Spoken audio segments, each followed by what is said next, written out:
Hello everyone, आज हम start कर रहे हैं डिटर्मिनेंट्स की एक्सरसाइज 4.1। एंड गाइस, इस वीडियो से जस्ट पहले वाली वीडियो में ना मैंने डिटर्मिनेंट्स के सारे बेसिक्स बताए हुए हैं। जितना भी सारे बेसिक कंसेप्ट है ना डिटर्मिनेंट्स के, वो सारे मैंने इससे जस्ट पहले वाली वीडियो में कराए हुए हैं। तो आप वो वाली वीडियो जरूर देख लेना। यहाँ पे ऊपर लिंक आ रहा है, आप यहाँ पे क्लिक करके देख सकते हो। एंड मैंने उस वाली वीडियो का लिंक नीचे डिस्क्रिप्शन बॉक्स में भी दे दिया। उसमें मैंने आपको सारे बेसिक कंसेप्ट बता दिए हैं। एंड गाइस, उसमें ना बस एक बेसिक कंसेप्ट रह गया था, 1 या 2 मिनट का है बस, वो मैं आपको यहाँ पे बता देता हूँ। उसके बाद एक्सरसाइज 4.1 के क्वेश्चन स्टार्ट करते हैं, क्योंकि वो बहुत इंपॉर्टेंट कंसेप्ट है, वो बताना बहुत जरूरी है। देखो, जैसे मैंने कोई मैट्रिक्स लिखी है यहाँ पे, ए इज इक्वल टू, कोई भी मैट्रिक्स लिख लो, 1 2 3 4 लिख ली मैंने। इसका मैं डिटर्मिनेंट कैसे लिख सकता हूँ? Determinant of A is equal to, determinant का साइन लगाऊंगा ऐसे, देन जो हमारे मैट्रिक्स में एलिमेंट्स होते हैं उसको यहाँ पे लिख देता हूँ। ये तो सबको पता है। अब देखो, मैं ये बताना चाह रहा हूं, अगर मैं किसी भी मैट्रिक्स में किसी भी नंबर का मल्टीप्लाई करता था, याद करो, जब भी हम किसी मैट्रिक्स में किसी नंबर का मल्टीप्लाई करते थे तो वो नंबर सारे एलिमेंट्स में मल्टीप्लाई होता था ना। जैसे देखो, मैंने यहाँ पे 2 का मल्टीप्लाई किया इस वाली मैट्रिक्स में, तो क्या हो जाएगा, 2 इंटू में 1 2 3 4 ऐसे हो जाएगा। अब हम क्या करते थे, इस 2 को सारे एलिमेंट्स के साथ मल्टीप्लाई कर देते थे मैट्रिक्स में, तो क्या आ जाता था हमारा आंसर, 2 इंटू 1 2, 2 2 जा 4, 2 3 जा 6, 2 4 जा 8। ये हमारा आंसर आ जाता था फाइनल मैट्रिक्स। अब मैट्रिक्स और डिटर्मिनेंट में क्या फर्क होता है, मैं आपको ये बताना चाह रहा हूं। अगर मैं डिटर्मिनेंट में 2 का मल्टीप्लाई करूं ना, जैसे मैंने यहां पे ऐसे किया, 2 into determinant of A is equal to, क्या हो जाएगा, 2 इंटू में दिस 1 2 3 4 ऐसे हो जाएगा ना। हमारा मैट्रिक्स में क्या हुआ था, जब भी हमने 2 का मल्टीप्लाई कराया तो सारे एलिमेंट्स में मल्टीप्लाई हुआ। डिटर्मिनेंट में क्या होता है, जब भी हम किसी नंबर का मल्टीप्लाई कराते हैं ना, या तो सिर्फ और सिर्फ एक रो में मल्टीप्लाई होता है, या तो सिर्फ और सिर्फ एक कॉलम में मल्टीप्लाई होता है। जैसे देखो, अगर मैं इस 2 का मल्टीप्लाई कराना चाहूं ना इस डिटर्मिनेंट में, या तो सिर्फ और सिर्फ मैं रो में मल्टीप्लाई कराऊंगा, किसी भी एक रो में, चाहे इस रो में करा दूं, चाहे इस वाली रो में करा दूं, चाहे इस वाली रो में करा दूं, और चाहे तो कॉलम में करा सकता हूं, किसी भी एक कॉलम में, चाहे इस वाले कॉलम में चाहे इस वाले कॉलम में। देखो, मैं बताता हूं मैं क्या कहना चाह रहा हूं। अगर मैं इस 2 का मल्टीप्लाई कराऊंगा इस डिटर्मिनेंट में, तो मैं किसी भी रो में करा सकता हूं मल्टीप्लाई, पूरे एलिमेंट्स में नहीं होता। जैसे मैट्रिक्स में हुआ ना, हर एक एलिमेंट्स में 2 का मल्टीप्लाई, डिटर्मिनेंट में ऐसे नहीं होता। डिटर्मिनेंट में कैसे होता है, देखो, इस 2 का सिर्फ और सिर्फ इस रो में मल्टीप्लाई करा दो, 2 इंटू में 1 2 हो गया, 2 2 जा 4 हो गया, बस मैंने फर्स्ट रो में मल्टीप्लाई करा दिया। बाकी एलिमेंट ऐसे कैसी, 3 4 ऐसे होता है डिटर्मिनेंट में। हम चाहते तो इस 2 का सिर्फ और सिर्फ इस वाली रो में भी मल्टीप्लाई करा सकते थे, तो भी सेम ही आंसर होता है हमारा। मैं चाहता तो इस वाले 2 का सिर्फ और सिर्फ इस वाली रो में मल्टीप्लाई करा देता, 2 इंटू 3 6, 2 4 जा 8, बाकी ऊपर वाले एलिमेंट ऐसे कैसी। मैं चाहता तो इसको ऐसे भी लिख सकता था, और मैं चाहता तो सिर्फ और सिर्फ एक कॉलम में भी मल्टीप्लाई करा सकता हूं, वो भी सेम बात होती है। जैसे मैं इस वाले कॉलम में मल्टीप्लाई करा रहा हूं, 2 1 जा 2, 2 3 जा 6, बाकी एलिमेंट ऐसे कैसे, ऐसे भी कर सकते थे हम। या मैं इस वाले कॉलम में भी मल्टीप्लाई करा सकता था, 2 2 जा 4, 2 4 जा 8, बाकी एलिमेंट ऐसे कैसी। समझ आई मेरा कहने का मतलब क्या था? मेरा कहने का मतलब है, जब भी हम मैट्रिक्स में किसी भी नंबर का मल्टीप्लाई कराते हैं तो वो हर एक एलिमेंट के साथ मल्टीप्लाई होता है, पर जब भी हम किसी डिटर्मिनेंट में किसी नंबर का मल्टीप्लाई कराते हैं ना, तो वो सिर्फ एक रो में मल्टीप्लाई होता है, या तो सिर्फ एक कॉलम में मल्टीप्लाई होता है। अब आप इन चारों को सॉल्व करोगे ना, चारों के आंसर देख लेना सेम ही आएंगे। मैं आपको करके दिखा देता हूं। देखो, सबसे पहले इसको सॉल्व करते हैं, क्या आ जाएगा, ऐसे करते हैं ना हम 2 by 2 डिटर्मिनेंट को solve, this multiply by this, 2 4 जा 8, then minus this multiply by this, 3 4 जा 12। आंसर कितना आ गया हमारा, -4। इस वाले डिटर्मिनेंट को मैंने सॉल्व किया तो मेरा आंसर आया -4। सिमिलरली इस वाले डिटर्मिनेंट को सॉल्व करके देखो, क्या आ जाएगा, this multiply by this minus this multiply by this, 8 -12, ये भी यही आ गया हमारा, 8 -12 इज इक्वल टू -4। सिमिलरली आप इस वाले डिटर्मिनेंट को भी सॉल्व कर सकते हो। 4 2 8 माइनस 6 2 12। आंसर कितना आया? -4। देख लो सबके आंसर सेम ही आएंगे। और आप सिमिलरली इसको भी सॉल्व करके देख लो। 8 - 12 इज इक्वल टू -4। सबके आंसर देख लो सेम ही आ रहे हैं। समझे हो? जब भी हम किसी भी मैट्रिक्स में किसी नंबर का मल्टीप्लाई करेंगे तो वो हर एक एलिमेंट के साथ मल्टीप्लाई होगा। जब भी हम किसी भी डिटर्मिनेंट में किसी भी नंबर का मल्टीप्लाई करेंगे तो वो या तो सिर्फ और सिर्फ एक रो में मल्टीप्लाई होगा या तो सिर्फ और सिर्फ एक कॉलम में मल्टीप्लाई होगा। That's it. कंसेप्ट होते हैं हमारे यहाँ पे खत्म। अब एक्सरसाइज 4.1 के क्वेश्चन स्टार्ट करते हैं। बहुत ही ज्यादा इजी एक्सरसाइज है, डरने की जरूरत है ही नहीं इसमें बिल्कुल भी। देखो हमें कह रहे हैं evaluate the determinants in exercise 1 and 2। मतलब क्वेश्चन 1 एंड क्वेश्चन 2 में हमें डिटर्मिनेंट निकालने के लिए कह रहे हैं। निकाल देंगे। देखो हमारे 2/2 का डिटर्मिनेंट है ना ये, तो कैसे सॉल्व करेंगे? हमें आता है ये चीज सॉल्व करना। जैसे मैं इसको मान लेता हूँ ऐसे, determinant of A is equal to 2 4 -5 -1 ऐसे लिख देता हूँ मैं इसको। देन अब क्या करेंगे? इसको इससे मल्टीप्लाई कराओ 2 इंटू -1, देन -5 इंटू में 4 कितना आ जाएगा? लिख दो बस इसको सॉल्व करके। -2 -5 इंटू 4 माइनस का 20 कितना आ गया? -2 + 20 इज इक्वल टू 18 हमारा answer. That's it. Question first हो गया कंप्लीट। क्वेश्चन 2 क्या है हमारा? cos theta minus sin theta. First part है ये।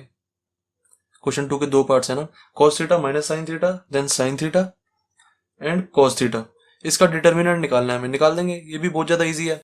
इसको इसके साथ मल्टीप्लाई कराओ, cos थीटा इंटू में cos थीटा, देन माइनस, मैंने इसको इससे मल्टीप्लाई कराया, देन फिर माइनस दिस इंटू दिस, ये करा देंगे। sin थीटा इंटू में माइनस sin थीटा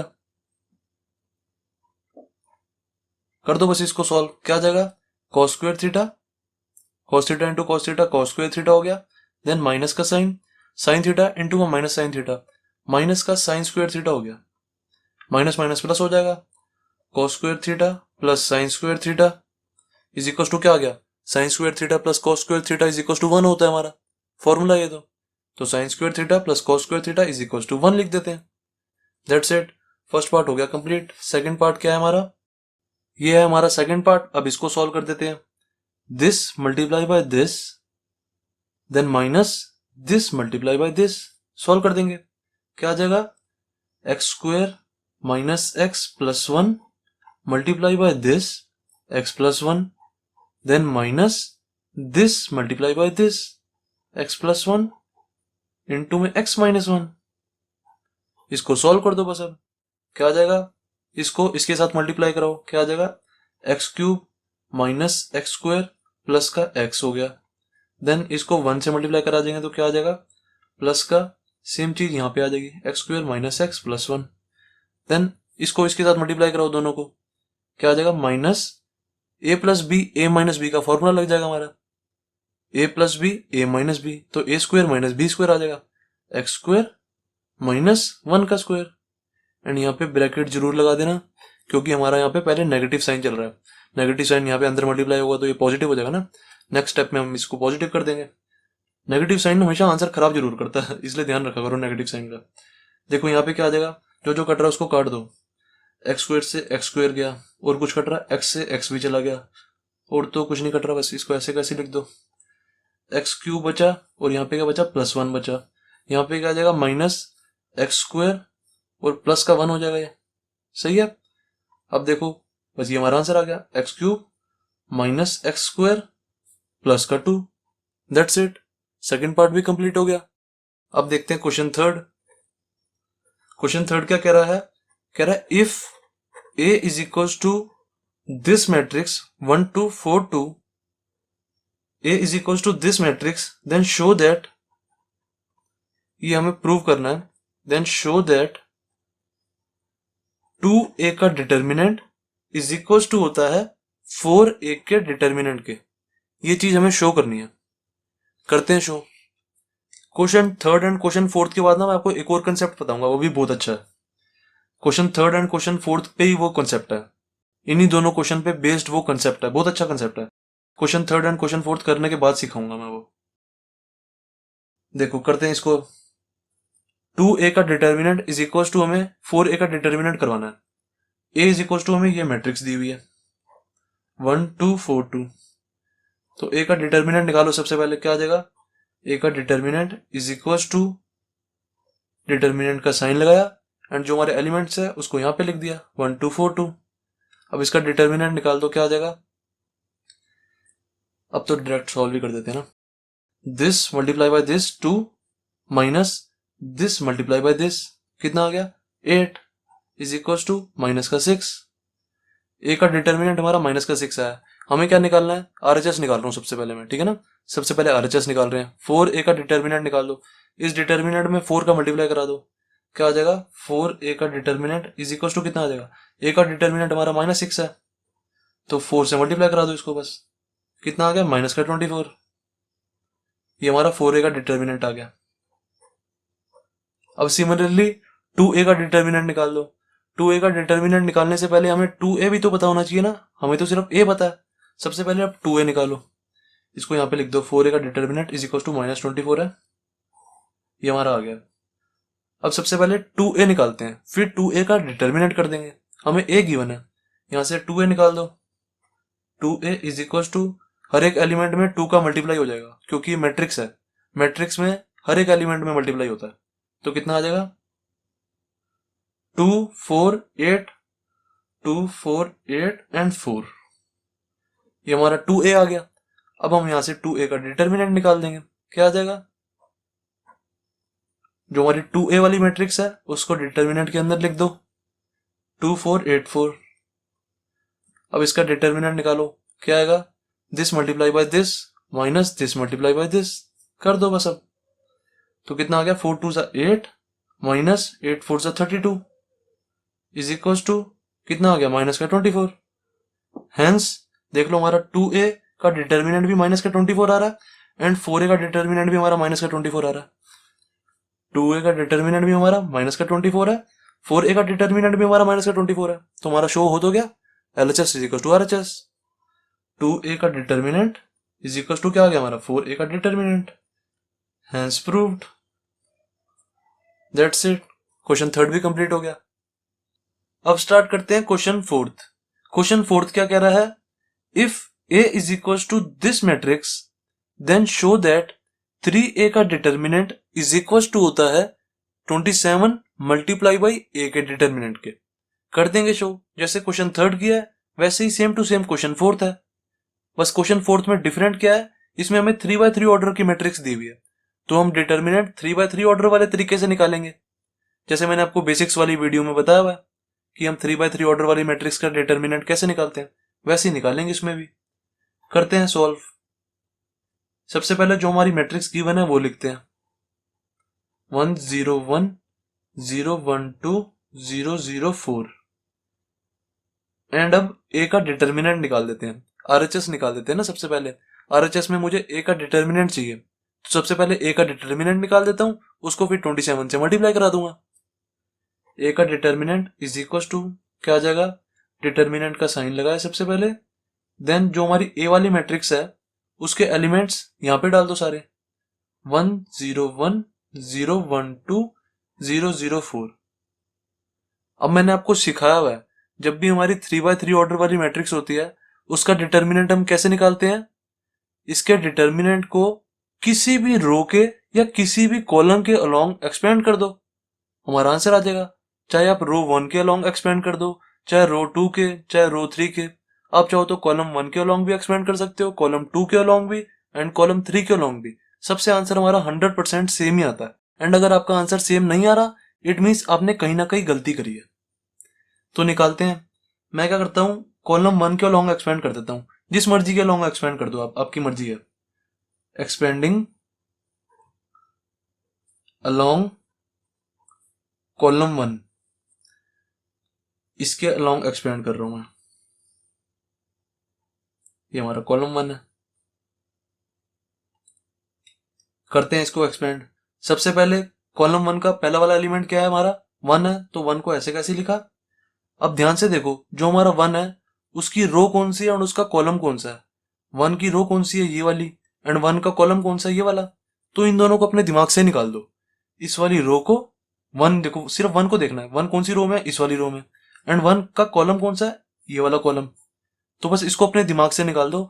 बाकी जो एलिमेंट्स बचे उसको डिटर्मिनेंट में डाल दो यहाँ पे 1 2 0 4। That's it. उसके बाद नेक्स्ट वाले एलिमेंट पे आ जाओ। एंड आपको मैंने साइन कन्वेंशन बताई हुई है कि कौन से एलिमेंट के आगे पॉजिटिव साइन लगता है एंड कौन से एलिमेंट के आगे नेगेटिव साइन लगता है, मैंने आपको बताया हुआ है। जैसे एक बार देखो, दोबारा रिवाइज करा देता हूँ मैं आपको। जैसे हमारा है 1 2 3 4 5 6 7 8 9, इसका हमें डिटर्मिनेंट निकालना है। तो अगर मैं देखो इसको कॉलम 1 के अलॉन्ग एक्सपेंड करूंगा तो मेरा नेगेटिव एलिमेंट कौन सा होगा, सिर्फ और सिर्फ ये वाला। कॉलम 2 के अलॉन्ग एक्सपेंड करूंगा तो मेरा नेगेटिव एलिमेंट एक ये हो जाएगा, एक ये हो जाएगा। अगर मैं कॉलम 3 के अलॉन्ग एक्सपेंड करूंगा तो मेरा नेगेटिव एलिमेंट कौन सा होगा, ये होगा। ये चीज मैंने आपको बताई हुई है। सिर्फ और सिर्फ ये 4 मेरे नेगेटिव एलिमेंट होते हैं। ये वाला, पेन दूसरा ले लेता हूँ, ये वाला, ये वाला, ये वाला और ये वाला, ये 4 एलिमेंट बस हमारे नेगेटिव एलिमेंट होते हैं। जब भी हम कॉलम 1 के अलॉन्ग एक्सपेंड करें तो नेगेटिव एलिमेंट हम इसको बना देते हैं। जब भी हम कॉलम 2 के अलॉन्ग एक्सपेंड करें तो हम नेगेटिव एलिमेंट इसको बना देते हैं एंड नीचे इसको भी। एंड जब भी हम कॉलम 3 के अलॉन्ग एक्सपेंड करें तो हमारा नेगेटिव एलिमेंट ये वाला हो जाता है। सिमिलरली सेम रूल्स हमारे रो के अलॉन्ग भी है।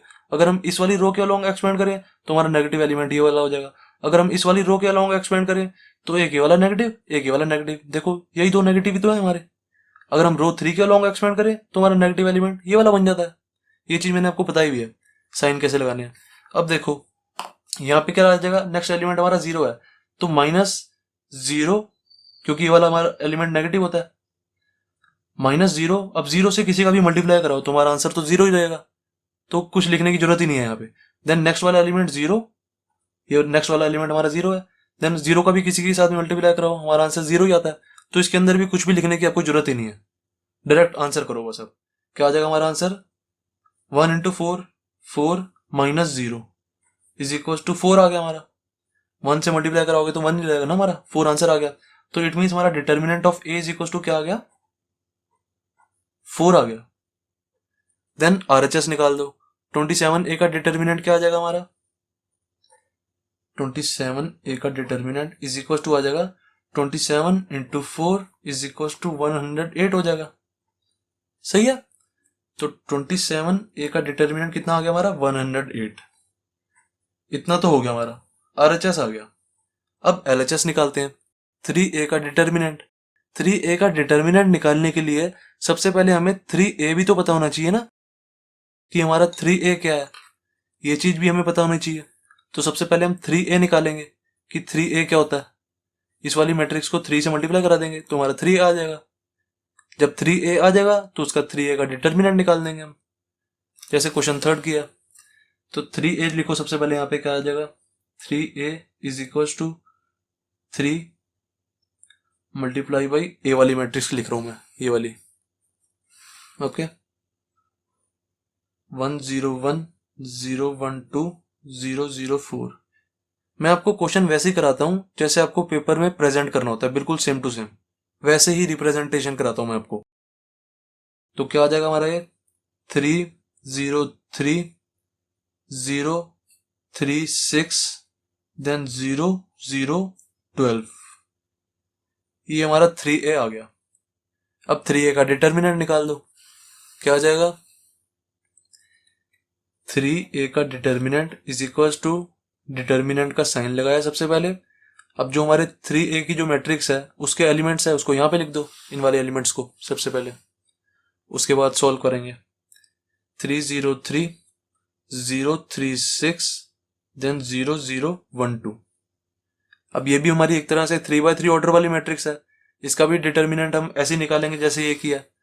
जिस भी रो के जिस भी कॉलम के अलॉन्ग एक्सपेंड कर दो, आपकी मर्जी है। ये चीज हमारे ऊपर होती है कि हमें कैसे इजी लग रहा है। देखो यहाँ पे मैंने कॉलम 1 के अलॉन्ग इसलिए एक्सपेंड किया था क्योंकि ना मैंने देखा था जो हमारा कॉलम 1 है ना उसमें 2 जीरोज आ रहे हैं।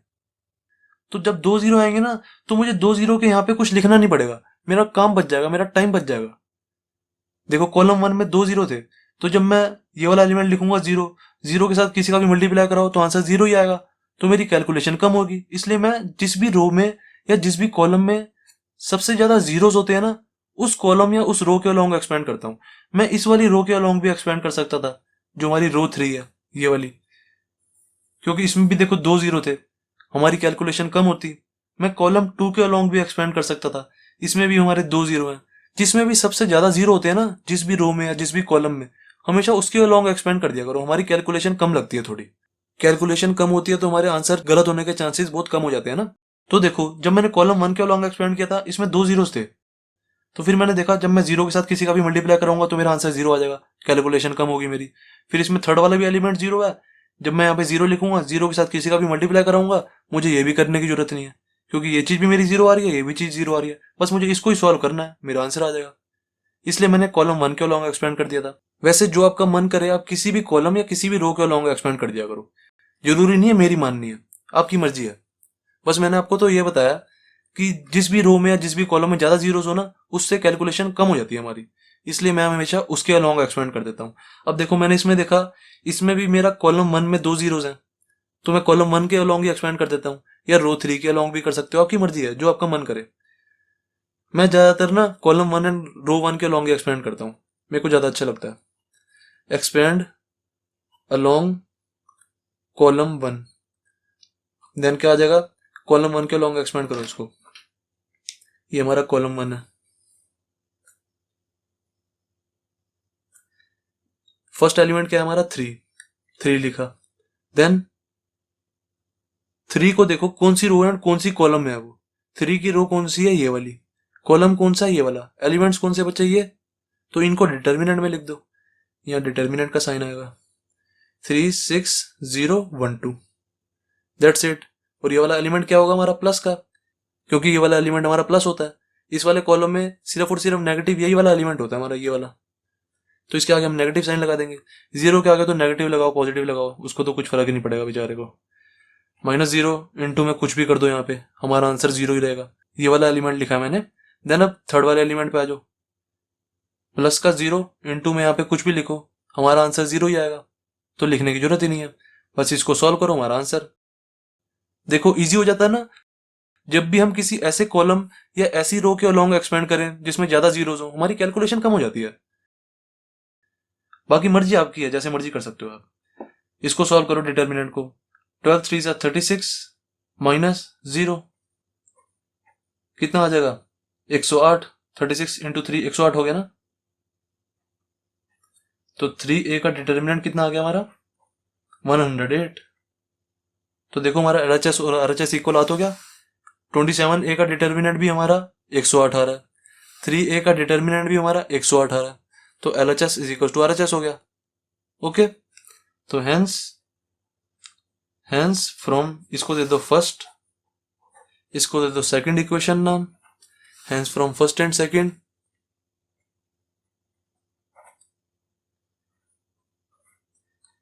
थ्री ए का डिटर्मिनेंट इज इक्वल टू होता है 27a के डिटर्मिनेंट के। एंड अभी इस क्वेश्चन को खत्म मत करना, मैंने आपको सारा कंसेप्ट बताना है। मैंने आपको बताया था ना क्वेश्चन थर्ड स्टार्ट करने से पहले, question third and question fourth का एक बहुत अच्छा कंसेप्ट होता है, वो अब मैं आपको सिखाऊंगा, देखना। ये आंसर बस हमारा यहीं पे खत्म होता है, क्वेश्चन फोर्थ कंप्लीट हो चुका है। अब मैं आपको कंसेप्ट बताता हूँ question third and question fourth का। देखो गाइज, जो हमारा क्वेश्चन थर्ड था उसमें हमें ये कोई मैट्रिक्स दी हुई थी ऑर्डर 2 की। Order 2 means 2/2। ये हमें कोई मैट्रिक्स दी हुई थी ऑर्डर 2 की, और हमें ये चीज शो करने के लिए कह रहा था। एंड हमें क्वेश्चन फोर्थ में ये मैट्रिक्स दी हुई थी ऑर्डर 3 की, और हमें ये चीज शो करने के लिए कह रहा था। जो गाइस हमें ये शो करने के लिए कह रहा है ना, असल में ये हमारा एक फॉर्मूला है। अभी मैं आपको बताऊंगा, टेंशन मत लो। जो ये हमें शो करने के लिए कह रहा है, ये एक तरह से हमारा फॉर्मूला था जो हमें ये शो करने के लिए कह रहा था। देखो मैं आपको समझाता हूं। असल में देखो यहाँ पे हो क्या रहा था, ये हमारी कोई मैट्रिक्स है ए, इसमें हम कांस्टेंट नंबर का किसी का मल्टीप्लाई करा रहे हैं। कोई कांस्टेंट नंबर ही तो है हमारा 2। हमारी कोई मैट्रिक्स है ए, इसमें हम कांस्टेंट नंबर का मल्टीप्लाई करा रहे हैं। तो इस साइड जाके क्या हो रहा था, इस 2 का ना स्क्वायर बन रहा था 4, ऐसे हो रहा था। देखो हमने इस वाली मैट्रिक्स में 2 का मल्टीप्लाई कराया, देन फिर इसका डिटर्मिनेंट जब हम निकाल रहे हैं ना, तो इज इक्वल टू क्या हो रहा है, ये 2 तो आ रहा है, इस 2 की पावर ना 2 हो रही है, 2 की पावर 2 4 होता है क्योंकि। देन ए का डिटर्मिनेंट ऐसे कैसे, ये चीज आ रहा है हमारा।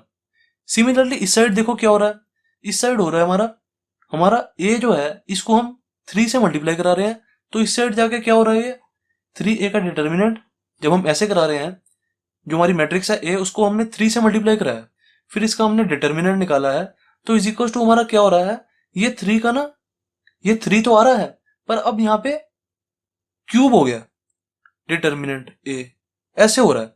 असल में क्या है, ये हमारा फॉर्मूले की वजह से आ रहा है। देखो मैं आपको पहले फॉर्मूला बताता हूँ, क्या था हमारा फॉर्मूला, के मल्टीप्लाई बाई ए। जब भी हम किसी मैट्रिक्स में के का मल्टीप्लाई कराते हैं, देखो अभी आपको 1 सेकंड बाद ये चीज समझ आएगी, जो मैंने ये चीज लिखी है ना, 1 सेकंड मतलब लगा लो आप, 1 मिनट बाद समझ आ जाएगी आपको ये चीज, जो मैंने ये चीज लिखी है। देखो जब भी हम किसी मैट्रिक्स में के का मल्टीप्लाई कराते हैं ना, के कुछ भी हो सकता है, कोई भी कांस्टेंट नंबर जो आपके मन में आए ना, वो वाला कांस्टेंट नंबर हो सकता है, 2 3 5 7 10 कुछ भी, हम यहाँ पे के लेके चल रहे हैं। जब भी हम किसी मैट्रिक्स में के का मल्टीप्लाई कराते हैं, फिर उसका डिटर्मिनेंट निकाल देते हैं ना, तो वो इज इक्वल टू आ जाता है हमारा ये वाला के ऐसे कैसे ही, एंड इसकी पावर n मल्टीप्लाई बाय ए का डिटर्मिनेंट, ये आता है। और इधर जो हमारा n है ना, n क्या होता है, order of matrix, n is equal to order of matrix होता है, ये हमारा फॉर्मूला है, ये ऑर्डर ऑफ मैट्रिक्स। अब देखो इस क्वेश्चन में क्या था, k की जगह 2 था ना, तो यहां पे देखो k की जगह 2 डालो, 2a का determinant is equal to k की जगह 2 डालो, यहां पे भी 2a का डिटर्मिनेंट, और n की जगह यहां पे क्या डालेंगे, n क्या हमारा, देखो मैंने आपको बताया n हमारा क्या है, order of matrix, order of matrix क्या है 2, तो यहां पे 2 डाल दो बस। तो ये चीज आ गई देखो हमारी, इसी फॉर्मूले का यूज करके आई थी हमारी ये चीज, जो ये शो करने के लिए कह रहे थे हमें। सिमिलरली यहां पे देखो, इधर आ जाओ, हमें क्या कह रहे थे, a में 3 का मल्टीप्लाई करना है, अब k की जगह क्या है 3, यहां पे देखो k की जगह यहां पे 3 डालो, 3 डालो यहाँ पे 3a, देन इसका डिटर्मिनेंट निकालो, इज इक्वल टू क्या आ रहा है, k की जगह यहाँ पे भी 3 डालो, फिर a का डिटर्मिनेंट लिख दो यहाँ पे। अब n की जगह क्या लिखेंगे यहाँ पे हम, ऑर्डर क्या है मैट्रिक्स का 3, तो n की जगह यहाँ पे 3 आ जाएगा, यहाँ पे n की जगह 3 आ गया। तो ये चीज देखो हमें शो करने के लिए कह रहे थे, 3a का डिटर्मिनेंट इज इक्वल टू 3 का क्यूब 27 लिख दिया था इन्होंने, और a का डिटर्मिनेंट हमें ये चीज शो करने के लिए कह रहे थे। सिमिलरली हमें यहाँ पे भी ये चीज शो करने के लिए कह रहे थे, 4a का डिटर्मिनेंट, ये चीज। अब मैं आपको बताता हूं जो हमारा ये फॉर्मूला है ये बना कैसे, अपने आप थोड़ा हमने बना दिया ऐसे ही अपने मन से, कहीं ना कहीं से तो बना होगा ना फॉर्मूला। अब मैं आपको बताता हूँ ये फॉर्मूला हमारा बना कैसे, देखो बहुत सही चीज है।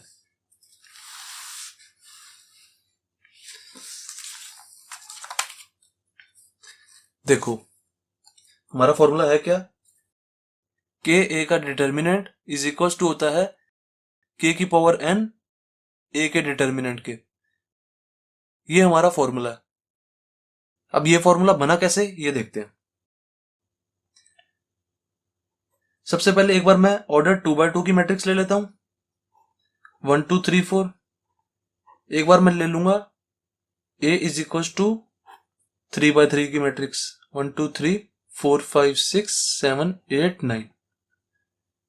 देखो ये हमारी कोई मैट्रिक्स है, इसमें k का मल्टीप्लाई करा हुआ, तो क्या आ जाएगा, हमें देखो के ए निकालना है ना सबसे पहले, तो के ए का मल्टीप्लाई इज इक्वल टू क्या आ जाएगा, के इंटू में दिस मैट्रिक्स 1 2 3 4। अब के का मल्टीप्लाई कराएंगे इसमें, तो हर एक एलिमेंट में मल्टीप्लाई होगा, क्योंकि हमारी मैट्रिक्स है, मैट्रिक्स में हर एक एलिमेंट में मल्टीप्लाई होता है।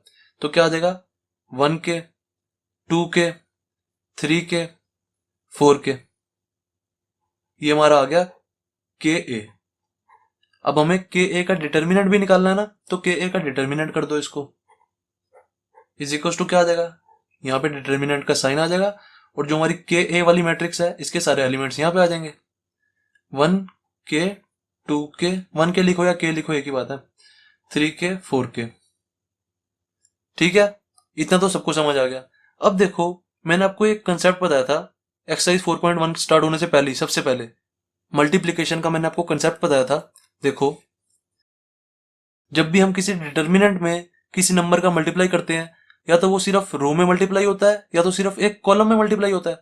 या तो सिर्फ एक रो में या तो सिर्फ एक कॉलम में मल्टीप्लाई होता है। ये मैंने आपको बताया था। जैसे मैं यहाँ पे 2 का मल्टीप्लाई करा रहा हूँ, 1 2 3 4, तो ये 2 का या तो सिर्फ रो में मल्टीप्लाई होगा एक रो में, या तो सिर्फ एक कॉलम में मल्टीप्लाई होगा। ऐसे हो जाएगा। जैसे मैं एक कॉलम में करा देता हूँ 2 6 और ये 2 4 ऐसे कैसे, इस वाले कॉलम में मैंने मल्टीप्लाई करा दिया। ये चीज हो जाएगी ना। इतना तो सबको पता है। अब मैं एक और कंसेप्ट आगे बढ़ रहा हूं। देखो हमारा मैट्रिक्स में क्या होता था, जब भी हमें किसी मैट्रिक्स में से कॉमन लेना है, जैसे हमारा है 2 4 6 8, ये कोई मैट्रिक्स है। जब भी हमें कॉमन लेना है तो हम सारे एलिमेंट्स में से कॉमन ले लेते थे। जैसे मुझे इसमें सब में से 2 कॉमन मिल रहा है तो मैं 2 कॉमन ऐसे ले सकता हूं, 2 बाहर निकाल दूंगा, बाकी सारे एलिमेंट्स में से 2 कॉमन ले लिया तो यहाँ पे क्या बचेगा, 1 बच जाएगा, यहाँ पे 2, यहाँ पे 3, यहाँ पे 4, ऐसे हो जाएगा। जब मैंने 2 कॉमन लिया तो सारे एलिमेंट्स में से कॉमन लिया। अब जब मैं डिटर्मिनेंट में कॉमन लूंगा ना, कोई भी एलिमेंट कोई भी नंबर कॉमन लूंगा, जब मैं डिटर्मिनेंट में से कोई भी नंबर कॉमन लूंगा तो वो या तो सिर्फ एक रो में से कॉमन आएगा या तो सिर्फ एक कॉलम में से। देखो इसमें से अगर मैं कॉमन लेता हूं, ये हमारा डिटर्मिनेंट है, इसमें से अगर मैं कोई भी नंबर कॉमन लेना चाहूं तो या तो वो सिर्फ एक रो में से कॉमन आएगा या तो सिर्फ एक कॉलम में से। देखो लेते हैं, जैसे इसमें से मैं इस वाले कॉलम में से 2 कॉमन ले लेता हूं तो मेरा क्या आ जाएगा, 2 मैंने कॉमन लिया, यहां क्या बच जाएगा 1, यहां 3, बाकी ये वाले एलिमेंट ऐसे कैसे। डिटर्मिनेंट में हमारा ऐसे होता है। जैसे देखो हमारा यहाँ पे होता 2 8 6 और यहाँ पे 4 होता, ये हमारा डिटर्मिनेंट है। इसमें से अगर मुझे कोई भी नंबर कॉमन लेना है तो मैं क्या करता, जैसे मुझे दिख रहा है मुझे इस वाली रो में से 2 कॉमन मिल रहा है तो मैं इस वाली रो में से 2 कॉमन ले सकता हूं। मैंने इस वाली रो में से 2 कॉमन लिया, क्या आ जाएगा, बाकी एलिमेंट ऐसे कैसी 6 4 ऐसे कैसी, इसमें से कॉमन लिया तो 1 और 4 आ जाएगा, ये आ जाएगा मेरा। अब देखो अगर मैं दोबारा कॉमन लेना चाहूं, इसमें से अगर मैं कुछ दोबारा कॉमन लेना चाहूं तो मैं क्या कॉमन ले सकता हूं, मैंने देखा मुझे इस वाली रो में से भी 2 कॉमन मिल सकता है तो एक और 2 कॉमन ले लेते हैं। क्या हो जाएगा, 2 ये वाला ऐसे कैसे ही और इधर एक और 2 आ जाएगा, इसमें से मैंने 2 कॉमन ले लिया। ऊपर वाले एलिमेंट ऐसे कैसे ही, इधर क्या आ जाएगा, 2 3 जा और 2 2 जा, ये चीज हमारी आ गई। पता लगा आपको मैंने क्या बताया आपको, अगर हमें कोई भी नंबर कॉमन लेना हो डिटर्मिनेंट में से तो हम किसी भी एक रो या किसी भी एक कॉलम में से कॉमन ले सकते हैं, किसी भी एक रो में से और किसी भी एक कॉलम में से। मैट्रिक्स जैसे नहीं होता, मैट्रिक्स में क्या होता है हम हर एक एलिमेंट में से कॉमन ले लेते हैं, पर डिटर्मिनेंट में सिर्फ एक रो या एक कॉलम में से कॉमन लेना। बस ये था हमारा कंसेप्ट इसका। अब देखो ये हमारा डिटर्मिनेंट है, अगर मैं इस वाली रो में से देखो, इस वाली रो में देखो, अगर मैं इस वाली रो में से कुछ कॉमन लेना चाहूं तो ले सकता हूं। मैंने देखा यहाँ पे के है, यहाँ पे भी के है, तो मैंने के कॉमन ले लिया। बचा क्या हमारा, यहाँ पे सिर्फ 1 बचा, यहाँ पे 2 बचा, यहाँ पे 3 के ऐसे कैसे ही और यहाँ पे 4 के ऐसे कैसे ही। सही है। अब सिमिलरली मैंने क्या देखा, मैंने देखा इस वाली रो में से भी मैं कॉमन ले सकता हूं के, तो दोबारा के कॉमन ले लेते हैं। क्या आ गया, के का स्क्वायर हो जाएगा, ये के इंटू के, यहाँ पे क्या जाएगा 1 2 3 4, ये चीज आ गई हमारी। और इधर क्या चल रहा है, के ए का डिटर्मिनेंट, ये चीज चल रही है हमारी। इतना हमारा हो गया। देखो मेरी मैट्रिक्स क्या थी 2x2 ऑर्डर की, तो मेरा यहाँ पे क्या आया है, के का स्क्वायर आया। मैंने आपको ये फॉर्मूला बताया, के ए का डिटर्मिनेंट इज इक्वल टू के की पावर एन ए। एन क्या होता है हमारा ऑर्डर, देखो ऑर्डर क्या था हमारा 2 का, तो यहाँ पे 2 आ गया। और ए का डिटर्मिनेंट ये रहा हमारा, ये हमारा ए का डिटर्मिनेंट है। इस ए के डिटर्मिनेंट को मैं ऐसे लिख सकता हूं ना, ए का determinant is equal to this thing 1 2 3 4, ऐसे लिख सकता हूं मैं। तो मेरा क्या आ गया देखो, के ए का डिटर्मिनेंट इज इक्वल टू के स्क्वायर ए का डिटर्मिनेंट, ये हमारा ए का डिटर्मिनेंट है। अब सिमिलरली इसको सॉल्व करो, देखो अब आपका और कंसेप्ट क्लियर होगा। 3x3 ऑर्डर वाली मैट्रिक्स को सॉल्व करो, इसमें के का मल्टीप्लाई कराओ सबसे पहले, ये वाला फॉर्मूला बनवा रहा हूं मैं आपसे। देखो के ए चाहिए मुझे, तो के का ए से मल्टीप्लाई कर दो, क्या आ जाएगा, हर एक एलिमेंट में के का मल्टीप्लाई हो जाएगा क्योंकि ये हमारी मैट्रिक्स है। मैट्रिक्स में सारे एलिमेंट में के का मल्टीप्लाई होगा, तो क्या आ गया 1 के 2 के 3 के 4 के 5 के 6 के 7 के 8 के और 9 के, इतना हमारा आ गया। अब देखो मुझे क्या चाहिए, के ए का डिटर्मिनेंट चाहिए, तो मैं इसका डिटर्मिनेंट लिख देता हूं ऐसे करके, इज इक्वल टू दिस। अब के ए वाली जो मैट्रिक्स है हमारी, के ए वाली, तो इसको यहां पे लिख दो, इसके सारे एलिमेंट्स को, 1 के, 2 के, 3 के, 4 के, 5 के, 6 के, 7 के, 8 के एंड 9 के। इतना सबको समझ आ गया। अब देखो कॉमन लो, जो मैंने कंसेप्ट यहां पे लगाया इसमें से भी कॉमन लो। मैंने देखा इस वाली रो में क्या कॉमन मिल रहा है, के कॉमन मिल रहा है, तो एक के बाहर आ जाएगा मेरा। मैंने देखा सिमिलरली मेरा इस वाली रो में से भी के कॉमन मिल रहा है, तो एक और के आ जाएगा। हम डायरेक्ट कर सकते हैं, यहाँ पे मैंने आपको 2 स्टेप में बताया ना, हम डायरेक्ट भी कर सकते हैं एक ही स्टेप में। इस वाली रो में से के कॉमन मिल रहा था, मैंने के लिख दिया। फिर मैंने देखा इस वाली रो में से भी के कॉमन मिल रहा है, तो मैंने एक और के लिख दिया। फिर मैंने देखा इस वाली रो में से भी के कॉमन मिल रहा है, तो मैंने एक और के लिख दिया। भाई क्या दिक्कत है बताओ। फिर जो बचा वो ऐसे कैसे बचा, क्या यहाँ पे 1 2 3 4 5 6 7 8 9, ये बच गया मेरा। तो इज इक्वल टू क्या आ गया, के ए का डिटर्मिनेंट इज इक्वल टू के का क्यूब हो गया ये। और ये चीज मेरी क्या है, ए का डिटर्मिनेंट, ये मेरा ए है, तो ए का डिटर्मिनेंट मैं ऐसे लिख सकता हूँ, यहाँ पे लिख देता हूँ, ए का डिटर्मिनेंट इज इक्वल टू 1 2 3 4 5 6 7 8 9। तो यही चीज तो है मेरी यहाँ पे लिखी हुई, तो ये क्या आ गया मेरा, ए का डिटर्मिनेंट। तो अब देखो मेरा ये वाला फॉर्मूला डिराइव हो चुका है। कैसे, जब मेरी 2 ऑर्डर की मैट्रिक्स थी तो यहाँ पे क्या आ रहा था, 2 आ रहा था। जब मेरी 3 ऑर्डर की मैट्रिक्स है तो यहाँ पे क्या आ रहा है, 3 आ रहा है। बाकी सारी चीज सेम चल रही है। देखो के ए का डिटर्मिनेंट, इधर भी के ए का डिटर्मिनेंट, इधर भी ए का डिटर्मिनेंट, इधर भी दोनों जगह देखो ए का डिटर्मिनेंट, सही चल रहा है। बस हमारा के की पावर एन आना चाहिए, के की पावर एन आ गया। देखो यहाँ पे के है और एन हमने क्या माना, जो हमारी मैट्रिक्स है उसका ऑर्डर। देखो ये वाली मैट्रिक्स हमारी 2 ऑर्डर की, तो ऑर्डर हमारा 2 आ रहा है। ये वाली मैट्रिक्स हमारा ऑर्डर 3 है, तो यहाँ पे हमारा 3 आ रहा है। तो हेंस हमारा ये वाला फॉर्मूला डिराइव हो गया। के ए का डिटर्मिनेंट इज इक्वल टू होता है के की पावर एन के, एन क्या होगा, ऑर्डर ऑफ द मैट्रिक्स। जो भी हम मैट्रिक्स लेंगे, अगर 4 ऑर्डर की मैट्रिक्स लेंगे तो यहाँ पे 4 आ जाएगा, अगर 5 ऑर्डर की मैट्रिक्स लेंगे तो यहाँ पे 5 आ जाएगा, ए का डिटर्मिनेंट। तो दैट्स इट, ये वाला फॉर्मूला हमारा ऐसे बना था, ये मैंने आपको बना के दिखा दिया। ये फॉर्मूला याद रखना, बहुत काम आएगा। के ए का डिटर्मिनेंट इज इक्वल टू होता है के की पावर एन, ए का डिटर्मिनेंट के। That's it. अब स्टार्ट करते हैं क्वेश्चन 5th। क्वेश्चन 5th क्या कह रहा है, evaluate the determinants. Question 5th के 4 पार्ट्स हैं, चारों पार्ट्स में हमें डिटर्मिनेंट्स निकालने हैं। निकाल देंगे, बहुत ज्यादा इजी है। पहला पार्ट हमें ये दिया हुआ है, इसका डिटर्मिनेंट निकाल देंगे। कैसे निकालेंगे, मैंने आपको बताया हुआ है। जब भी हमारा 3x3 ऑर्डर का होता है तो हम कैसे निकालते हैं, उसको किसी भी रो या किसी भी कॉलम के अलोंग एक्सपेंड कर देते हैं। जो आपका मन करे उस कॉलम या उस रो के अलोंग एक्सपेंड कर सकते हो, सबसे आंसर सेम ही आता है। देखो अब ये वाला हमारा डिटर्मिनेंट है, इसको एक्सपेंड करते हैं, कॉलम 1 के अलोंग कर देता हूं मैं। मेरी ज्यादातर ना हमेशा प्रैक्टिस है, कॉलम 1 के अलोंग ही करता हूं मैं। अपनी अपनी ना सबकी प्रैक्टिस होती है। कई बच्चे होंगे वो सिर्फ और सिर्फ रो 1 के अलोंग ही करते होंगे, कई बच्चे होंगे जो रो 3 के अलोंग ही करते होंगे। अपनी अपनी प्रैक्टिस होती है। एक्सपेंडिंग अलोंग कॉलम 1, जैसे मर्जी कर सकते हो, सबसे आंसर 100% सही ही आता है। तो देखो हमारा कॉलम 1 कौन सा है, ये, इसके अलोंग एक्सपेंड कर रहा हूं। अब देखो कॉलम 1 में नेगेटिव वाला एलिमेंट कौन सा होगा, सिर्फ और सिर्फ ये, तो इसके आगे बस मैं माइनस लगा दूंगा। अगर मैं कॉलम 2 के अलोंग एक्सपेंड करता तो मेरा नेगेटिव एलिमेंट ये वाला और ये वाला होता। अगर मैं कॉलम 3 के अलोंग करता तो मेरा नेगेटिव एलिमेंट कौन सा होता, ये वाला होता। जैसे मर्जी कर सकते हो। तो एक्सपेंडिंग अलोंग कॉलम 1, पहला वाला एलिमेंट देखो 3, यहां पे मैंने 3 लिखा। देन 3 को ध्यान से देखो, 3 कौन से रो और कौन से कॉलम में है, ये वाला एलिमेंट कौन सी रो और कौन से कॉलम में है। इसका कॉलम तो यही है और रो कौन सी है इसकी, ये वाली। तो इसको बस अपने दिमाग से निकाल दो, इन दोनों को, इसको और इसको अपने दिमाग से निकाल दो।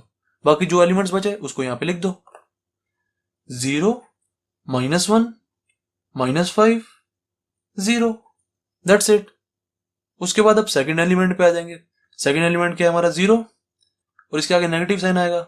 नेगेटिव 0 के आगे तो नेगेटिव लगाओ पॉजिटिव लगाओ, बात तो एक ही है, 0 तो 0 ही रहता है। सेकंड एलिमेंट क्या है हमारा, 0। अब 0 का किसी के साथ भी मल्टीप्लाई कराओ तो वो तो 0 ही रहेगा, तो यहाँ पे कुछ लिखने की जरूरत है ही नहीं आपको, ऐसे कैसे ही छोड़ दो इसको। देन नेक्स्ट एलिमेंट पे आ जाओ, प्लस का 3। अब देखो ये वाला जो 3 है हमारा, इसकी रो एंड इसका कॉलम कौन सा है? ये वाला जो 3 है इसकी रो कौन सी है? ये वाली रो है इसकी। तो इसका कॉलम कौन सा है? यही वाला कॉलम है। बस इन दोनों को छोड़ दो, बाकी जो एलिमेंट्स बचे उसको यहाँ पे लिख दो। एलिमेंट्स कौन से बचे? ये वाले। इन चारों को यहाँ पे डाल दो बस। क्या आ जाएगा? -1 -2 0 -1। बस इसको सॉल्व कर देंगे, हमारा आंसर आ जाएगा। क्या आंसर आ जाएगा? 3 ऐसे कैसे ही इस वाले डिटर्मिनेंट को सॉल्व करो। 0 इंटू 0 0 -5 इंटू -1 -5 इंटू -1 ऐसे लिख दिया मैंने। देन ये तो ऐसे कैसे रहने दो, 0 को लिखो चाहे ना लिखो, बात तो एक ही है। देन प्लस 3, इसको सॉल्व करो। -1 इंटू -1, देन -0 इंटू -2, इसको सॉल्व कर दो बस। अब क्या आ जाएगा? 3 0 -5 इंटू -1 प्लस का 5 हो गया, तो 0 -5 आ जाएगा यहाँ पे। देन ये तो लिखो चाहे ना लिखो एक ही बात है। देन इस पे आ जाओ, प्लस 3 -1 इंटू -1 1 1 -0 इंटू -2 0 रह जाएगा, ये तो कुछ नहीं है, बस 1 ही रह गया। ये इज इक्वल टू कितना आ गया? -15 प्लस का 3 इज इक्वल टू -12। ये हमारा आंसर। फर्स्ट पार्ट हो गया कंप्लीट। अब देखते हैं सेकंड पार्ट। सेकंड पार्ट क्या है हमारा? लिख लो एक बार। 3 -4 5 1 1 -2 2 3 1। अब इसका भी डिटर्मिनेंट निकाल देंगे, बहुत इजी है। जैसे ये किया फर्स्ट पार्ट वैसे इसको कर दो, किसी भी रो या किसी भी कॉलम के अलोंग एक्सपेंड कर दो। मैंने आपको पता है मैं ज्यादातर हमेशा कॉलम 1 के अलोंग ही एक्सपेंड करता हूँ, मेरी प्रैक्टिस में है एक्सपेंडिंग अलोंग कॉलम 1। कॉलम 1 कौन सा है? ये वाला। एंड इसमें नेगेटिव वाला पार्ट कौन सा होगा? सिर्फ ये वाला एलिमेंट नेगेटिव होगा, बाकी सब पॉजिटिव होंगे। ये भी पॉजिटिव, ये भी पॉजिटिव। तो कर दो इसको एक्सपेंड। अब कॉलम 1 का पहला एलिमेंट क्या है? 3, इसको लिखा। देन अब इस 3 को देखो, इसकी रो कौन सी है एंड इसका कॉलम कौन सा है? कॉलम तो यही रहेगा इसका, ये वाला। एंड रो कौन सी होगी इसकी? ये वाली। तो बस इसको हटा दो अपने मन से, बाकी जो एलिमेंट्स बचे उसको यहाँ पे डाल दो। क्या बचा? 1 -2 3 1, दैट्स इट। अब इसके बाद सेकंड एलिमेंट पे आ जाओ। सेकंड एलिमेंट क्या है हमारा? 1, और इसके आगे माइनस का साइन आ जाएगा, माइनस का 1। देन अब इस 1 को देखो, इसकी रो एंड इसका कॉलम कौन सा है? जो हमारा 1 है, इसको रब कर दो एक सेकंड के लिए। जो हमारा 1 है उसकी रो कौन सी है? ये वाली। उसका कॉलम कौन सा है? ये वाला। इनको अपने दिमाग से निकाल दो, जो एलिमेंट्स बचे उसको यहाँ पे डाल दो। एलिमेंट्स कौन से बचे? एक ये वाला बचा और एक ये वाले बचे, ये 4 बचे बस। तो यहाँ पे लिख दो -4 5 3 1, यहाँ पे लिख दिया बस मैंने। देन लास्ट वाले एलिमेंट पे आ जाओ, प्लस का 2। अब इस 2 को ध्यान से देखो, इसका कॉलम कौन सा है? ये वाला। इसकी रो कौन सी है? ये वाली। तो इसको अपने दिमाग से निकाल दो। एलिमेंट्स कौन से बचे बस हमारे पास? ये वाले। इसको लिख दो बस, -4 5 1 -2। बस इसको सॉल्व करो, हमारा आंसर आ जाएगा। क्या आंसर आ गया? 3 को ऐसे कैसे लिखा? 1 इंटू 1 1 1 माइनस का 6, -6 प्लस 6 हो जाएगा, तो यहाँ पे 7 आ जाएगा। ठीक है, डायरेक्ट लिख रहा हूं मैं, आप चाहो तो चलो मैं लिख देता हूँ, कोई दिक्कत नहीं। 1 माइनस का -6, देन इस पे आ जाओ, माइनस का 1 -4 माइनस का 15, देन प्लस का 2, इसको करो, -4 इंटू -2 8 हो जाएगा, माइनस का 5, इसको सॉल्व कर दो बस। अब 1 प्लस 6 कितना हो गया? 7 7 3 21, देन -19 इंटू -1 प्लस का 19 हो गया ये। देन इस पे आ जाओ, 8 -5 3 3 2 6 प्लस का 6 हो गया। देख लो अब इसको प्लस करके क्या आंसर आ रहा है? 46 हो गया ये। दैट्स इट, सेकंड पार्ट भी कंप्लीट हो गया हमारा। अब थर्ड पार्ट देखते हैं। थर्ड पार्ट हमें दिया हुआ है, लिख लेता हूं सबसे पहले 0 1 2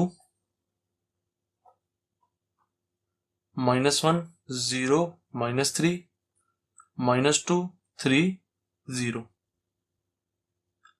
अब इसका डिटर्मिनेंट निकाल दो, जो आपका मन करे उस रो से एंड उस कॉलम के अलोंग एक्सपेंड कर दो, किसी भी रो किसी भी कॉलम के अलोंग, जो आपका मन करे।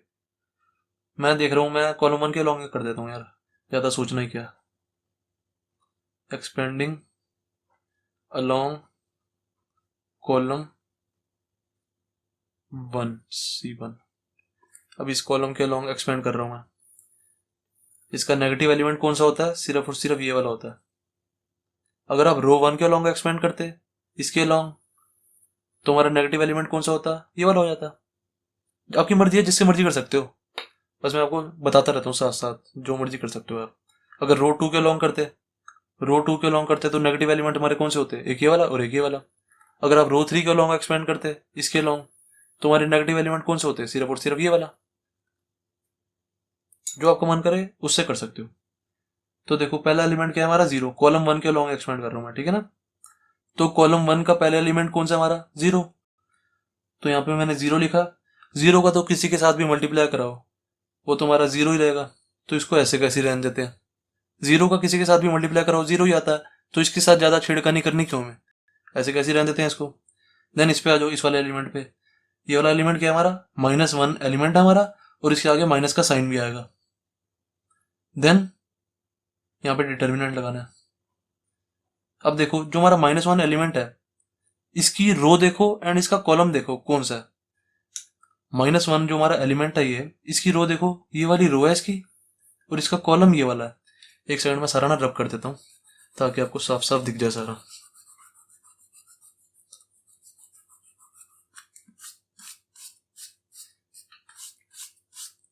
देखो, जो हमारा -1 एलिमेंट है, उसकी रो देखो, ये वाली रो है, एंड उसका कॉलम ये वाला है। इसको छोड़ दो बस, बाकी जो बचा उसको लिख दो। 1 2 3 0, यही बचा बस हमारा। 1 2 3 0, ये मैंने लिख दिया। देन अपना थर्ड वाला एलिमेंट पे आओ। कॉलम 1 का थर्ड वाला एलिमेंट क्या है? -2। -2 लिख दिया मैंने यहाँ पे। देन डिटर्मिनेंट का साइन लगाया। अब -2 को देखो, कौन सा कॉलम है इसका? ये वाला। कौन सी रो है इसकी? ये वाली। बस इसको छोड़ दो, जो बचा, जो एलिमेंट बचे उसको डिटर्मिनेंट में लिख देंगे। ये वाला एलिमेंट बचे बस हमारे। 1 2 0 -3। बस इसको सॉल्व करो, क्वेश्चन खत्म हो चुका है हमारा। 0 से किसी का भी मल्टीप्लाई कराओ तुम्हारा आंसर 0 ही आता है, इसको तो भूल जाओ। देन -1, ये प्लस का 1 हो गया, मल्टीप्लाई करा देंगे इससे, ये क्या हो जाएगा? इसको सॉल्व करो। 1 0 सा 0, 0 -6, यहाँ पे -6 आ गया बस हमारा। देन माइनस का 2, अब इसको सॉल्व करो। -3 -2 इंटू 0, तो -3 आ जाएगा बस हमारा यहाँ पे। आंसर क्या आ गया?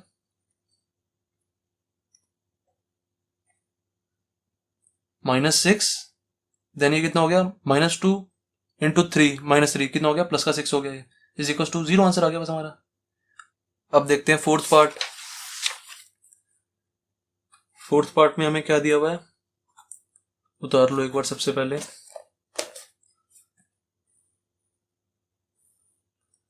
2 -1 -2 0 2 -1, देन 3 -5 0। इसका डिटर्मिनेंट निकाल दो। कॉलम 1 के लॉन्ग एक्सपेंड कर देता हूं मैं। एक्सपेंडिंग अलोंग कॉलम 1 कर दो। कॉलम 1 कौन सा हमारा? ये है। इसका नेगेटिव एलिमेंट कौन सा होगा? ये वाला होगा। अब 0 के आगे नेगेटिव लिखो चाहे ना लिखो, बात तो एक ही रहती है। करते हैं। कॉलम 1 का पहला एलिमेंट क्या है? 2। देन 2 को देखो, कौन सी इसकी रो है एंड कौन सा कॉलम है। 2 की रो कौन सी है? ये वाली। कॉलम कौन सा? ये वाला। तो एलिमेंट्स कौन से बचे? ये वाले। 2 -1 -5 0, दैट्स इट। उसके बाद माइनस का 0, 0 के साथ किसी का भी मल्टीप्लाई करो 0 ही रहेगा। देन प्लस का 3, 3 के साथ अब डिटर्मिनेंट कौन सा आएगा? 3 की रो देखो ये वाली, 3 का कॉलम देखो ये वाला। एलिमेंट्स कौन से बचे? ये वाले, ये चारों। लिख दो बस इन्हें। -1 -2 2 -1, दैट्स इट। इसको सॉल्व कर दो, हमारा आंसर क्या आ गया, 2 इंटू 0 0, 0 माइनस, -5 इंटू -1 प्लस का 5 हो गया ये। ऐसे कैसे रहने देंगे इसको, 0 -5 हो जाएगा नेक्स्ट स्टेप में। देन ये कितना आ गया देखो, 0 ही रहेगा ये तो। देन प्लस का 3, इसको सॉल्व करो, -1 इंटू -1 1, देन -2 इंटू -2 माइनस का 4 हो जाएगा ये। इसको सॉल्व करो, इसको छोड़ दो, देन प्लस का 3 इंटू में 1 + 4 5 हो गया ये। इज इक्वल टू आंसर कितना आ गया हमारा, 2 इंटू -5 -10 प्लस का 15, तो 5 आंसर आ जाएगा बस हमारा ये, 5 हमारा आंसर। That's it. अब देखते हैं क्वेश्चन 6।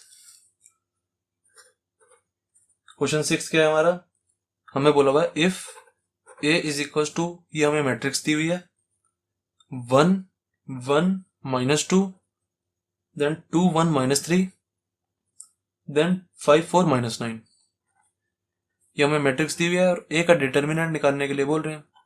निकाल देंगे, दिक्कत क्या है, फाइंड a का डिटर्मिनेंट, तो निकाल देते हैं, दिक्कत किस बात की। सबसे पहले a का डिटर्मिनेंट इज इक्वल टू क्या आ जाएगा, जो हमारे a के सारे एलिमेंट्स हैं उसको डिटर्मिनेंट में डाल दो, 1 1 -2, 2 1 -3, 5 4 -9। देन इसको सॉल्व कर दो, एक्सपेंडिंग अलोंग कॉलम 1 कर रहा हूं मैं, जो आपका मन करे वो कर लेना आप। एक्सपेंडिंग अलोंग कॉलम 1 C1 कर दो बस इसको, इसके अलोंग एक्सपेंड कर रहा हूं। नेगेटिव एलिमेंट कौन सा होगा हमारा, ये वाला, कर दो बस अभी से। सबसे पहला एलिमेंट क्या है हमारा, 1। 1 को देखो कौन सी रो में है एंड कौन से कॉलम में है, ये वाला कॉलम है इसका, एंड उसकी रो कौन सी है, ये वाली। इसको छोड़ दो बस, बाकी जो एलिमेंट्स बचे उसको डिटर्मिनेंट में डाल दो, 1 -3 4 -9, दैट्स इट। उसके बाद सेकेंड एलिमेंट पे आ जाओ, सेकेंड एलिमेंट क्या हो जाएगा हमारा, माइनस का 2 हो जाएगा। देन इसके आगे डिटर्मिनेंट लगाओ, 2 को देखो कौन सी रो एंड कौन से कॉलम में है, 2 हमारा इस वाले कॉलम में है और इस वाली रो में है, तो एलिमेंट्स कौन से बचे, ये वाला बचा और ये वाला बचा, ये 4 एलिमेंट्स बचे, उसको यहाँ पे डाल दो बस अब, 1 -2 4 -9, दैट्स इट। अब नेक्स्ट एलिमेंट पे आ जाओ, कॉलम 1 का लास्ट एलिमेंट कौन सा है, 5, तो प्लस का 5 हो जाएगा ये। देन डिटर्मिनेंट में हम क्या डालेंगे, 5 को देखो कौन सी रो में है, इस वाली रो में है और इस वाले कॉलम में है, तो ये वाली रो एंड ये वाला कॉलम अपने दिमाग से हटा दो, बचा क्या हमारा, ये वाला बस। ये 4 एलिमेंट बचे, इन चारों को यहाँ पे डाल दो बस, 1 -2 1 -3, इसको सॉल्व करो, हमारा आंसर क्या आ जाएगा, 1 ऐसे कैसी, इसको सॉल्व करो, 1 इंटू -9 -9 माइनस 4 इंटू 3 12, माइनस का 12 हो जाएगा ये, तो यहाँ पे +12 हो जाएगा, सही है। देन माइनस का 2 ऐसे कैसे, -9 माइनस का -8, तो प्लस का 8 हो जाएगा ये। देन प्लस का 5, इसको सॉल्व करो, -3, देन माइनस का -2, तो +2 हो जाएगा ये। -9 + 12 कितना हो जाएगा, प्लस का 3 हो जाएगा ये। देन -2 इंटू -1 हो जाएगा ये, तो ये प्लस का 2 हो जाएगा। देन ये कितना हो जाएगा, 5 इंटू में -1, तो माइनस का 5 हो जाएगा ये, तो आंसर हमारा 0 आ गया। 3 + 2 5, 5 - 5 0, आंसर हमारा 0 हो गया। दैट्स इट, क्वेश्चन 6 भी कंप्लीट हो गया। अब देखते हैं क्वेश्चन 7th। क्वेश्चन 7th क्या कह रहा है, find values of x if, ये हमें 2 पार्ट्स दिए हुए हैं, दोनों में क्या दिया हुआ है, ये वाला डिटर्मिनेंट इज इक्वल टू ये डिटर्मिनेंट एंड ये डिटर्मिनेंट इज इक्वल टू ये डिटर्मिनेंट दिया हुआ है। दोनों में x की वैल्यू निकालने के लिए कह रहे हैं, निकाल देंगे, बहुत ज्यादा इजी क्वेश्चन है। एंड गाइस कई बच्चे ना इस क्वेश्चन में ये गलती कर देते हैं, मैंने आपको बताया हुआ है मैट्रिक्स और डिटर्मिनेंट 2 डिफरेंट चीज है। कई बच्चे क्या करते हैं, जैसे हमारा मैट्रिक्स में होता था 2 4 5 1 इज इक्वल टू, अगर हमें ये दिया होता 2x 4 6 और x, तो मैट्रिक्स में क्या होता था, ये वाला एलिमेंट इसके इक्वल, ये वाला एलिमेंट इसके इक्वल, ये वाला एलिमेंट इसके और ये वाला एलिमेंट इसके इक्वल। मैट्रिक्स में ऐसे होता था ना, पर डिटर्मिनेंट में कभी भी ऐसे नहीं होता। डिटर्मिनेंट में क्या होगा, हमें इस डिटर्मिनेंट को सॉल्व करना पड़ेगा, देन इस डिटर्मिनेंट को सॉल्व करना पड़ेगा, फिर दोनों को इक्वल रख के x की वैल्यू निकाल देंगे। डिटर्मिनेंट में कभी भी ऐसे नहीं होता कि 2 4 5 1 इज इक्वल टू है 2x 4 6 और x, तो ये वाला एलिमेंट इसके इक्वल हो गया, ये वाला एलिमेंट इसके इक्वल हो गया, ये वाला एलिमेंट इसके, ये वाला एलिमेंट इसके। कभी भी डिटर्मिनेंट में ऐसे नहीं होता, मैट्रिक्स में होता है। मैट्रिक्स और डिटर्मिनेंट दो डिफरेंट चीज है, इसलिए इन दोनों के कंसेप्ट बिल्कुल अलग है, मिक्स मत किया करो कभी भी। तो देखो, इस वाले डिटर्मिनेंट को सॉल्व करो और इसको भी सॉल्व करो, साथ साथ कर देते हैं। क्या हो जाएगा, 2 इसको इससे मल्टीप्लाई कराया 2 माइनस इसको इससे मल्टीप्लाई कराया 5 4 20, then is equal to 2x into x, 2x square हो जाएगा ये, देन माइनस 6 इंटू 4 24। सॉल्व कर दो, कितना आ गया, माइनस का 18, माइनस का 24 इस साइड ले जाऊंगा तो प्लस का 24 हो जाएगा, is equal to 2x square, then 2x square is equal to क्या आ गया हमारा, प्लस का 6 हो जाएगा ये, then x square is equal to 3 आ गया, x इज इक्वल टू क्या आ जाएगा, जब भी एक साइड से स्क्वायर हटता है तो दूसरी साइड क्या आ जाता है, प्लस माइनस का साइन आ जाता है और अंडर रूट का साइन आ जाता है, 3 इसके अंदर डाल दो, दैट्स इट। x की वैल्यू हमारी प्लस माइनस √3 आ गई। अब सेकंड पार्ट देखते हैं, सेकंड पार्ट भी ऐसे ही करेंगे, वो ज्यादा इजी है। इसको इससे मल्टीप्लाई कराओ, 5 2 10 माइनस 4 3 12, सही है। डिटर्मिनेंट सॉल्व कर रहे हैं हम, और कुछ नहीं कर रहे, बस 5 2 10 माइनस 4 3 12, हाँ सही है, चलो। Then 5x, then 2x into 3 6x, minus का 6x हो जाएगा ये, ओके। देन देखो कितना आ गया, -2 इज इक्वल टू माइनस का x आ गया ये, 5x minus 6x minus x, then minus से माइनस कैंसिल, x की वैल्यू क्या आ गई हमारी 2, दैट्स इट। क्वेश्चन 7 हो गया कंप्लीट। अब देखते हैं क्वेश्चन 8। ये भी वैसा ही क्वेश्चन है जैसे हमने क्वेश्चन 7 किया। क्वेश्चन 8 क्या कह रहा है, if this determinant is equal to this determinant then x is equal to, x की हमें वैल्यू निकालनी है, निकाल देते हैं।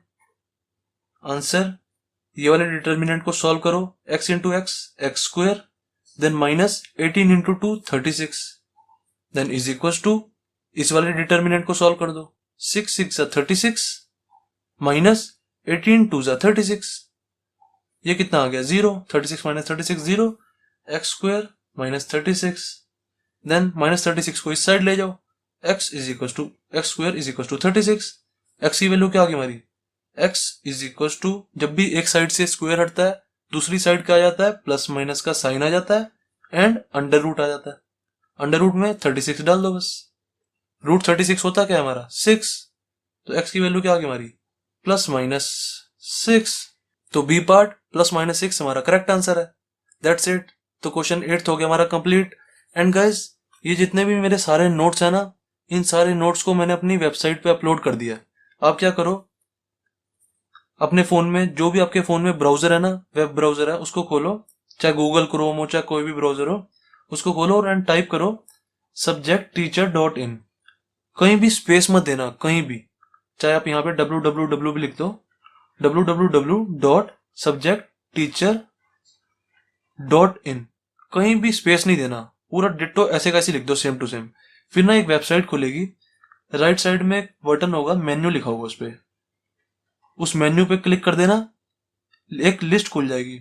लिस्ट में ना एक ऑप्शन होगा क्लास 12 नोट्स का, एनसीईआरटी क्लास 12 नोट्स या क्लास 12 नोट्स लिखा होगा, क्लास 12 नोट्स या एनसीईआरटी क्लास 12 सॉल्यूशंस, ऐसा कुछ लिखा होगा, उस पर क्लिक कर देना, आपको मेरे सारे सॉल्यूशंस मिल जाएंगे।